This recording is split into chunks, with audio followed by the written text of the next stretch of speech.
신앙하시는 분들을 보면 불자들 중에는 평소에는 전혀 법회라든지 절에 가지 않고 초파일이 되면 등을 키고 축원을 하면서 나는 불자다 이렇게 말하시는 분들이 있죠. 그리고 또 어떤 분들은 평소에 미사나 예배는 보지 않고 부활절하고 성탄절에만 참석을 하고 나는 천주교인이요 나는 개신교 기독교인이다 그렇게 부르는 사람들이 있습니다. 이런 사람들을 원불교에서는 행사교도다 그렇게 얘기를 합니다. 근데 원불교도 보면은 평소 법회는 오지 않고 이런 사축이제만 참석하는 교도가 있어서 원불교 교문인 사이에 통용된 말이 우리도 행사교도가 있어. 행사교도를 어떻게 하면 배울까 이제 고민들을 가끔 얘기를 하는데 저희 강남교당 보면은 행사교도는 한 분도 안 계셔요. 한 분도 안 계시는데 법회를 열심히 오시는데 사축이제는 또 소홀히 하시는 교도들이 계셔요. 이 사축이제라고 하는 것은 단순히 어떤 역사적인 일을 기념하기 위한 기념일은 아닙니다. 이 사축이제라는 속에는 교조의 가르침이 철학과 사상으로 응축되어 있고 그 역사에 이루어진 일들은 다 단순히 그냥 지나간 교사의 역사가 아니라 우리 교법 속에 다 기들어 있는 그런 날들이죠. 그래서 사축이제를 통해서 우리가 신앙으로 거듭나고 우리의 깨달음의 거듭나는 이런 의미를 가지고 우리가 사축이제를 지내는 것입니다. 그래서 여기 오늘 보니까 원청 3단이 한 명도 빠짐없이 다 직장 생활하시는 분들이 다 나오셨네요. 오늘요 보니까 우리 원청 3단을 위해서 박수 좀 쳐주시고요.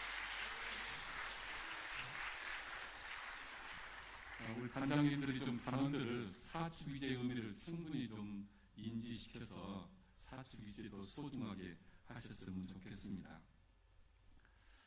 지금부터 99년 전 원기 3년부터 바다를 막는 대역사가 이루어지죠. 그 역사를 이루어갈 때 수많은 사람들이 조소를 하죠. 그 수많은 버려진 바닷가를 막아가지고 논을 만든다고 하니까 그 영광 땅에 있는 모든 사람들이 비난을 하고 조소를 하게 되는데 그렇게 조소를 하다가 원기 이제 4년이 되면서 이 방언답이 이렇게 형체를 갖춰가게 되죠. 그러니까 그때 비난했던 사람들이 이제 마음이 변해서 욕심을 내기 시작하죠. 그 영광에 논이 하나도 없던 그 영광 길롱 위에 논이 생기니까 이제 욕심들을 내기 시작하는데 그 중에 한 사람이 지은 인근에는 부호가 우리가 간척 허가원을 받지 않고 이 방언공사를 한 것을 알고 이 광주에다가 허가원을 내서 그걸 가로치려고 하는 그런 일이 우리가 역사에서 알고 있죠.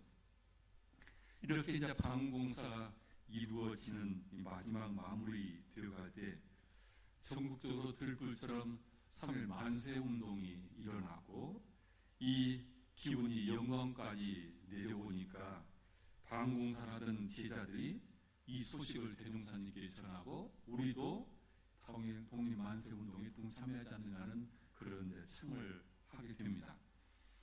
이때 대종사님께서 우리도 같이 만세운동 동참하자 하지 않으시고 계력을 재촉하는 상두소리니 밥보다 어서 방언 마치고 기도드리자 이렇게 하셨습니다. 저는 이제 이 역사를 공부하면서 왜 대종사님께서 만세운동에 동참하지 않으셨을까? 특히 이제 젊은 시절에는 제가 이해를 도저히 할 수 없었습니다. 이 땅에서 태동 종교로서 어떻게 그 기독교인들도 앞장서서 만세운동을 했는데 원불교가 이렇게 아무 역할을 못했을까?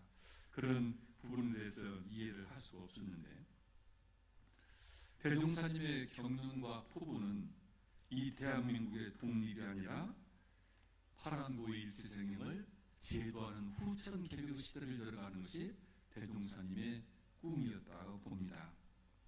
그래서 대종사님께서는 우리 이제 역사에 보면은 동학이 전봉준을 중심으로 한 동학운동을 통해서 무참하게 동학이 탄압을 받죠. 그것을 보고 강정사는 철저하게 시국과 담을 쌓고 종교적인 포교를 하고 있죠. 정산교가.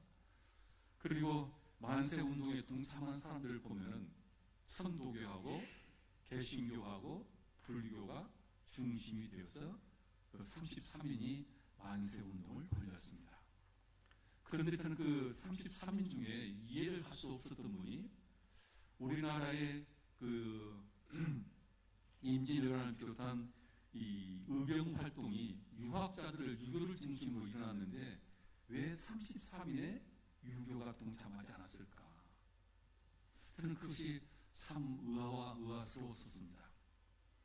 그런데 우리가 이제 모르고 있는 사실은 이 유학자들이 33인은 동참을 하였지만 전국의 곳곳에서 만세운동을 그분들이 또한 동참을 해서 이끌었고, 이때 성주, 정산용사님이 태어났던 성주에 같이 동문학숙을 했던 그 신부들과 그 스승이 중심되어서 이 독립운동을 성주에서 아주 심하게 합니다. 근데 그 심하게 할 때 정산용사는 전라도로 오셨고, 그때 방공사를 할 때죠. 이때 방공사 할 때 대종사님께서 일손이 부족한 이 시기에 정산용사를 방공사에 투입하지 않고 토굴에다가 가두시죠. 밖을 못 나오게 토굴에 가두시죠. 그래서 우리는 그런 얘기를 합니다. 정산용사를 토굴에 가두었던 것은 정산용사가 보여지는 신통을 그것을 없애기 위해서, 앞으로 미래 시대는 신통이 중심이 아니라는 것을 하기 위해서 정산용사에게 신통을 없애기 위해서 했다, 그렇게 우리는 얘기를 하고 있습니다만, 그 이면에 또 하나는 그 동문학숙에 있던 사람들이 만세운동을 주창을 했고 그 끈이 정산용사하고 맥이 이어져 있었습니다. 그래서 그것을 또한 차단하기 위해서 철저하게 정산용사님을 토굴에 가두셨다. 대종사님께서 실제 만세운동에 동참하지 않았음에도 불구하고 대종사님께서는 김제서에 끌려가서 고초를 당하기도 하셨고, 또한 아무리 이 원불교가 독립운동에 참석하지 않고 일제에 방해가 되지 않았는데 왜 총무에다가 파출소를 세우고 순사를 파견해서 감시를 했을까? 그만큼 직접 만세운동에 동참하고 항의운동을 하지 않았지만 일본이 보기에는 이 원불교라고 하는 것이 위험한 종교라고 생각했기 때문일 거라고 봅니다. 실제 대종사님께서 직접 만세운동이라든지 독립운동을 하지 않았지만 다른 방법으로 민중의 힘을 얻고 힘을 기르는 그런 활동을 하셨다는 것을 우리가 역사에 잘 알고 있습니다. 그래서 혹시 우리가 독립운동에 동참하지 않았다고 대종사님께서는 독립운동을 방기하고 그냥 독립운동에 관심이 없었다고 생각을 하는 분이 없었으면 좋겠습니다. 대종사님께서는 파란고의 일체 생명을 구원하고자 하는 새로운 종교를 일으키셨고, 이 종교를 이끌어가는데 당신의 깨달음으로 이루는 것이 아니라 구인 제자들에게 기도를 통해서 그들에게 법계 인정을 받게 함으로써 구인 선진들의 힘과 당신의 힘을 합해서 새로운 회상을 열으셨고, 이때 법인 기도는 천지인 삼재의 합이라는 기도였습니다. 대종사님께서 삼바제 마당바위에서 기도를 하셨다는 것을 잘 알고 있습니다. 대산종사님의 일생은 보면 33년을 종목사를 하셨는데 이 33년을 저는 대산종사께서 기도 속에 살으셨다 그렇게 생각합니다. 대산종사께서 기도문을 여러 편을 남기셨는데 30대 기도문, 40대 기도문, 50대 기도문, 60대 기도문, 70대 기도문에서 세대별로 여러 가지 기도문을 그때그때 하셨던 기도문이 남겨져 있는데, 마지막에는 이 열반무렵의 기원문 결호라고 하는 기도문을 남겨주셨습니다. 그래서 고열로 고생을 하고 몸 힘들어 하실 때도 사람만 찾아오면 그 기도문을 읽게 하고 기도문을 소개를 하게 했다. 그래서 당시 시자였던 이 승국경님은 하루에 많을 때는 30번이나 이 기호문 결호를 낭독하고 소개를 했다는 그런 이야기를 듣고 있습니다. 그만큼 대산종사께서는 건강을 다 잃어버렸을 때 기도로서 당신의 생명을 살렸고, 종목사로 34년을 이 교단을 이끌면서 기도로서 오물교 교단을 이끌어 주셨고, 마지막 가시면서 최고로 남기신 것이 기도문 교로다. 그래서 대산종사께서는 기도로서 일생을 사셨다, 이런 말씀을 드리는데, 대산종사께서 남겨준 기도문이 이런 기도문이 하나 있습니다. 천지하감지 부모하감지 동포음감지 법률음감지 피은자 김대건은 정심제기하오고 삼가 법신불 사은전에 고백하옵나이다. 하늘은 만물을 다 덮어주시고 땅은 만물을 다 실어주시며 성인은 만물을 다 호렴하여 화지육지하시니 불제자 김대고도 대종사님과 정산종사님과 함께 정산종사님과 3세 재불제성님과 마음을 연하고 기운을 통하여 천지인 삼재에 합일할 수 있도록 큰 광명과 유력을 내려주시와 도명덕화의 주인공이 되게 하여 주시옵소서. 일심으로 비옵니다. 이렇게 기움을 남겨주셨는데, 바로 천지인 삼재에 합일해서 큰 광명과 유력을 내려주시라는 이 기도문입니다. 저도 가끔 기도를 할 때 이 기도문을 인용을 해서 기도를 합니다만, 그러면 법인절에 저는 우리 구인 선진들이 올리시던 기도는, 법계 인정의 기도는 천지인 삼재의 감흥을 얻은 기도였고, 우리도 이 천지인 삼재에 합일할 수 있도록 기도하는 삶을 새롭게 하자는 내용으로 말씀을 드리려고 앞서 이야기를 드렸습니다. 대종사님 법문 중에 성인들께서 회상과 세상을 조판하실 때는 항상 천지인 삼재로 하셨다. 천지인 삼재의 힘으로 하셨다. 이런 말씀을 하셨습니다. 예수님께서 기독교를 교단을 만드실 때 광야에서 기도를 하셨고 계시를 얻었다, 그런 이야기를 합니다. 아무것도 없는 광야에서 모든 것을 비우고 오직 하나님을 찾아서 하나님의 계시를 통해서 바로 예수님께서 기독교를 만드셨듯이 수많은 종교 창시자들이 천지의 기도에서 그 위력을 얻고 교문을 열으셨습니다. 위대한 일이나 거창한 일이 아니더라도 우리 소시민들도 살아가면서 내가 어떤 원하는 것이 있을 때, 내 능력으로 되지 않을 때 우리는 기도를 하고 살아갑니다. 저희 강남교당은 기도의 영원 도량을 만들려고 늘 노력을 하고 있습니다. 이 교당이 들어서 있는 이 자곡동의 이 터는 조선시대의 국태민안을 빌었던 기도터입니다. 저는 이 기도터에 수많은 사람들이 자신의 영혼을 이루기 위해서 이 강남교당에 기도를 하는 발길이 계속 이어질 거라고 생각을 하고 있습니다. 기도란 무엇인가? 기도란 무엇인가? 대종사님께서는 우리 신구와 기도장에 기도는 자신할 만한 타협을 얻는 것이다.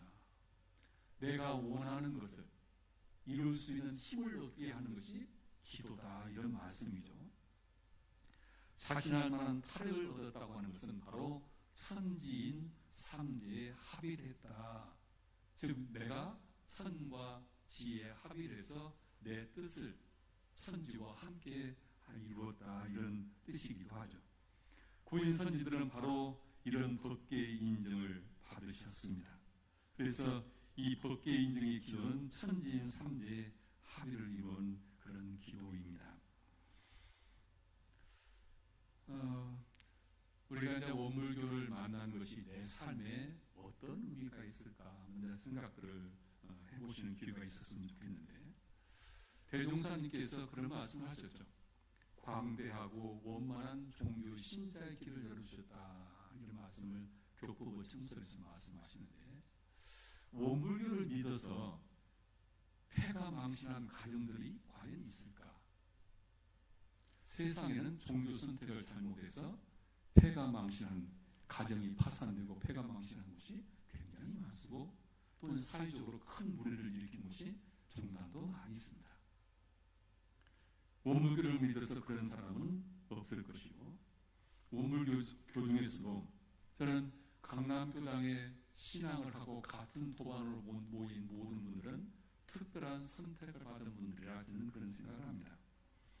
저희 교당에 지금 박우상이라고 하는 분이 한 분이 최근에 오신 분이 있습니다. 이분이 내가 한 달 동안 원불교에서 이루어진 모든 행사를 다 참가하겠다. 그리고 나서 내가 원불교를 다닐까 말 것인가를 결정을 하겠다고 작심을 하고 지금 한 달 동안 안 가본 곳이 없이 다니는 분이 있어요.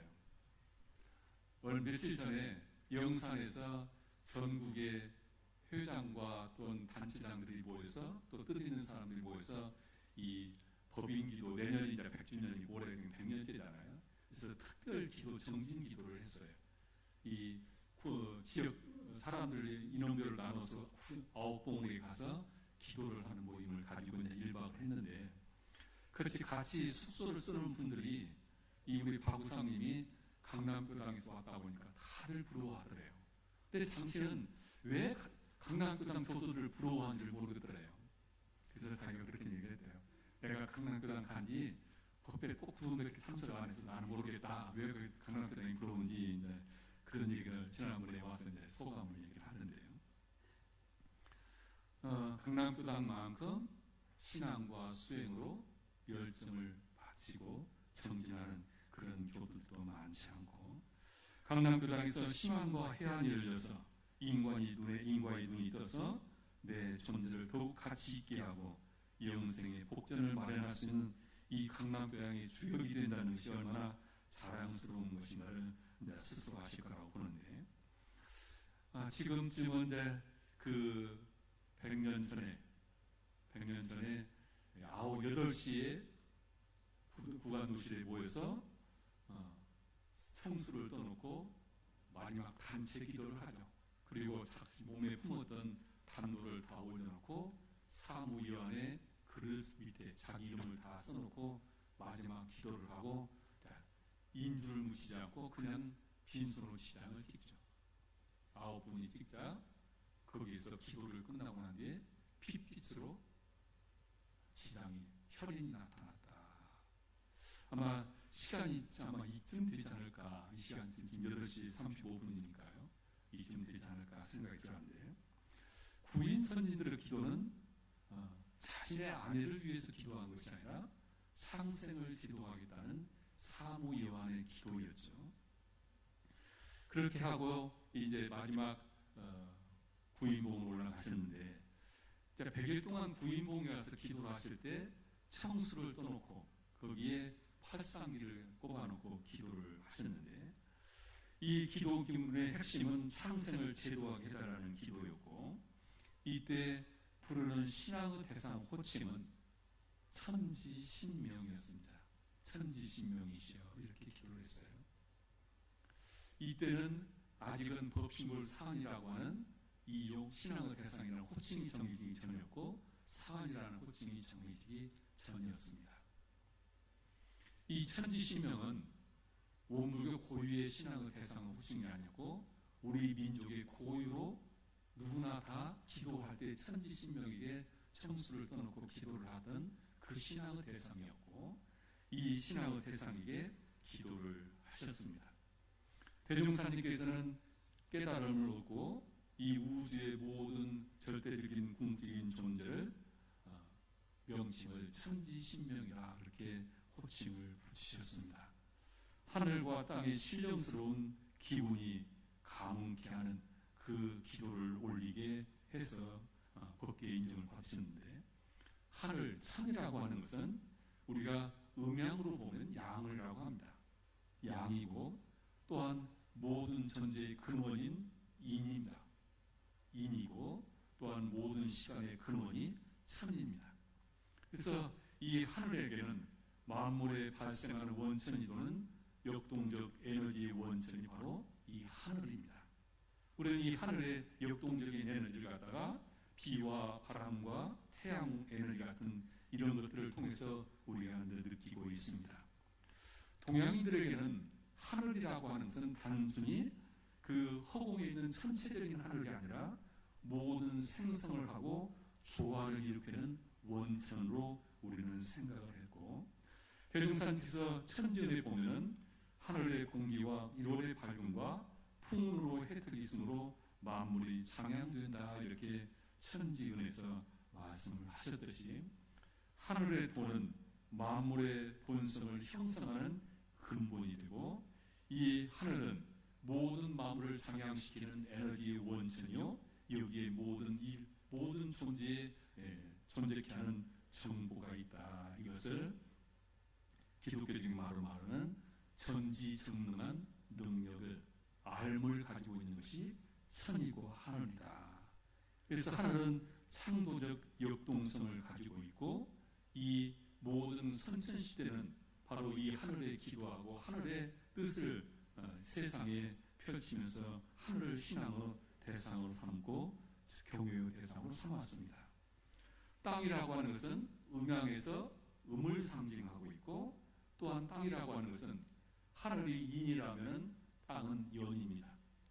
하늘의 인을 땅과 만나서 여기서 모든 창조가 일어나는 공간이 바로 땅입니다. 그래서 땅은 모든 것들이 형체를 존재시키고 모든 모습을 만들어내는 그런 장이다. 모든 존재의 바탕이 되는 것이 땅이다. 이렇게 이야기를 하고 있습니다. 그래서 하늘은 전지전능의 알미를 말하고, 땅은 무소부지의 물질적 능력을 가지고 있다고 이야기를 합니다. 그런데 천지는 인간을 통해서 세계를 완성을 한다. 그렇게 얘기를 합니다. 인간은 하늘과 땅을 서로 연계해서 이곳에서 수많은 새로운 창조를 만들어내는 주인공의 역할을 사람이 한다. 지난번에 주역의 석삼자는 제일 위에는 하늘이요, 중간은 사람이요, 밑에는 땅을 상징한다. 이렇게 말씀을 드렸듯이 사람이 하늘과 땅을 조화롭게 하는 주인공이라서 지난번 말씀드리면서 사인보 중에서 인보가 가장 중요하다. 우리의 사람이 가장 중요하다. 이런 말씀을 드렸고, 바로 구인 선진들은 과거 종교의 성권의 중심의 사회에서 스스로 기도를 통해서 인권의 시대를 열고, 인권의 시대를 넘어서서 처구상 시대를 열어주는 그런 법계 인정을 받았다는 말씀을 드렸습니다. 그래서 천권의 시대를 넘어서 인권의 시대가 열리고, 인권의 시대를 넘어서서 대종사님께서는 처구상 시대를 열어주셨다. 그렇게 말씀을 하시고 있고, 대산종사께서 그 말년에 하셨던 법문 중에 이런 법문이 있습니다. 평화를 이루기 위해서는 안으로는 신화, 기화, 행화를 해야 하고, 밖으로는 인화, 지화, 천화를 해야 하나니다. 과거에는 천화, 지화, 인화의 순서로 이루어졌으나 양시대에는 인화, 지화, 천화의 순서로 이루어지나니 한결같은 마음으로 인화하면 지화가 되고 천화가 되어 모든 일이 자연히 다 이루어지나니라. 이렇게 대산종사께서 말씀하셨는데, 우주와 천지무궁한 역동성이고 땅의 모든 만물을 살펴내는 힘이 있다 하더라도 사람이 거기에서 중간자 역할을 하지 않으면 천하는 다 공부하기에 불과하다. 이런 말씀을 하셨는데, 과거 시대는 천권을 빌어쓰고 땅을 감화시켜서 인간이 살았지만, 앞으로는 인간이 중심이 돼서 하늘의 기운을 끌어쓰고 땅의 기운을 받아서 세상을 창조를 해나간다. 후천기교 시대는 이제는 천권의 시대가 아니요, 땅의 시대가 아니요, 인권의 시대다. 이런 말씀을 하셨는데, 왜 그렇게 찬란한 문화를 꽃피웠던 기독교가 이 유럽과 서양에서 지금 소멸의 길을, 소멸이란 말 좀 죄송합니다만 쇠약의 길을 밟고 있을까? 이번에 갔다 왔던 사람들 얘기를 보니까 그렇게 화려했던 성당의 수도원에 사람이 텅텅 비어 있다. 왜 그럴까? 그런데 천주교에서 몇 년 전에 주교회의에서 발표된 내용이 있습니다. 앞으로 이 천주교의 위기가 오는데, 그 위기 중에 하나는 동양의 명상이 천주교의 신입을 수입이 되면서 천주교가 이제 위기를 맞이할 거다. 그런 주교의 예언이 하나 있습니다. 지금 서양에서 많은 사람들이 나라고 하는 존재의 근원이 내 인생의 조물주가 누구인지를 생각하게 되고, 그동안에 신에 의지했던 것들이 나는 누구인지, 그리고 내가 어떻게 살아야 할 것인가를 찾고자 하는 노력들이 명상으로 지금 이어지고 있다. 그래서 앞으로 새로운 시대는 이제 정보과학 시대가 지나고 나면은 이 영성 시대가 온다는 이야기를 하게 되는데,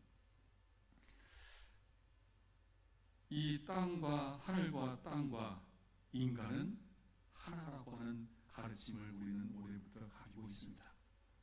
과거는 땅과 하늘은 경외의 대상이었고, 인간들은 그 조물주의 뜻대로 사는 걸 살았지만, 이제는 그 주인공이 나라는 사실을 자각하게 되면서 명상이 일어나고 있다는 것이죠. 그래서 우리 동양에서는 천지 자연을 대우주라 하고 우리 인간을 소우주라 그러죠.